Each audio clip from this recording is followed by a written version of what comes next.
I am curious about gun culture Yeah. in Europe, maybe specific Germany, but I think let's just say Europe in general.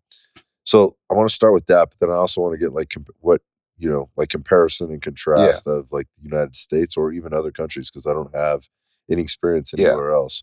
So can we cover that? Of course. Yeah. So give me your thoughts on just European gun culture. It's mixed. So it all comes down to the laws. That's an important point, I think. Like gun culture is evolving with laws and cultural heritage. Mm-hmm.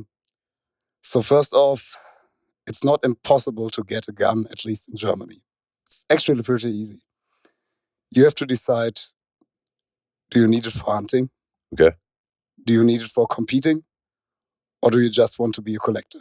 Okay. So this is a very important path.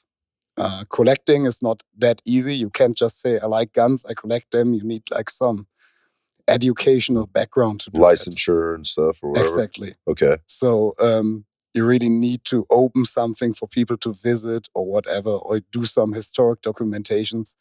So the collectors thing, let's put it apart. We've got hunting, and we've got sports shooting. So for sports shooting, you need to join a club, do your training, and select what category you want to shoot in. Be it IPSC, for example, or just target shooting, stuff like that. And then you, at some point, can purchase a gun. Yeah. After a certain time, after some matches, you can purchase a gun. Can you take it home? Yes. You can't have it at home? Yes. Okay. I thought you were going to tell me you have to leave it locked up at the club or something like that. You have to lock it up. Of course, you have to lock it up, and you can't store it loaded. Yeah. But other than that, it's pretty easy. Okay, that sounds pretty As a sports shooter, you are limited to what you compete with. Oh, okay. That's an important point. Interesting. Like if you're a pistol shooter, you can't own an AR, for example. Okay. Yeah.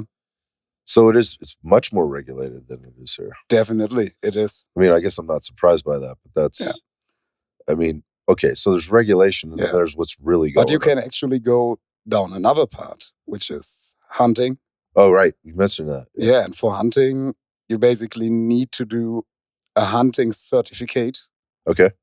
Which is a test where you don't only learn about guns and gun safety, but hunting in general, the role of the hunter. And with that, you can get pretty much anything. Really? Really. Short-barreled ARs, not an issue. Okay, so that's the way you want to go. Yeah, that's the way you want to go. If you're the prepared or responsible citizen, you want to go under the hunting path. Hunting path, definitely. And like, I don't like too many regulations, but at least this hunting certificate is passing you something. Things up. Yeah, it gives you a little bit more flexibility. Yeah, and it's passing you some knowledge that may be not that bad. Knowledge will never hurt you. Yeah, gotcha. Yeah, that's a good point. And after that, like you can shoot, you can compete. It's the best way to obtain a gun. Okay. All right. What do Europeans think about American gun culture? It's hard. It's like the mainstream media. It's a horror scenario that gets painted, like with school shootings, stuff like that, which gets highlighted all the time. Many Europeans, because of those restrictions, don't really have contacts to guns, so they really fall to that very easy. They think, or a lot of Europeans think guns are evil, and a lot of Europeans don't see a gun. I don't know how it is in the States. Like, I didn't spend that much time here. I did spend a few months here, but not that long that I could say like every American has shot a gun in his life. No. But maybe like every fifth or something. Yeah, stuff like that.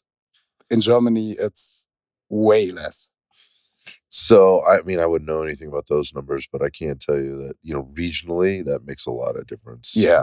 Depending on where you're living in the country, urban versus suburban versus rural, for sure. But also, not 1 in 5. I would say, I don't know, maybe 10% at some point, in their life have shot some type of a firearm, whether it's a BB gun to to a deer rifle to Yeah. the AR-15 to whatever. Yeah, but it's way more normalized and way more accepted as Right. part of culture. Yeah, gotcha. So there's a certain distance to guns, definitely. Like, a lot of people think guns are evil. Mhm. That's Same here. Yeah. I know that there's also this movement here, like Yeah. in the States. But I think it's like different. There's in Germany, there's like really that big blockade. Like, it's not even like saying guns are completely evil, but it's just strange. He's owning a gun. Like, Gotcha. It's strange. He's weirdo. It's not normal. Exactly. Right. It's not normal. Yeah, that again, going back to regionally, in certain areas of the United States, you're a pariah if you own a gun. Yeah, if you even talk I guess about so. it. In others, they're everywhere. Yeah. Yeah. I mean, it wasn't too long ago they were riding around with them in the back of their truck, hanging in the gun racks in their windows, right? Yeah. I mean, they still do in some places. So yeah, it's just a normal way of life. Depends where you are. Like, Yep. I've seen in Tennessee, I've seen the whole open carry thing. Like, yeah.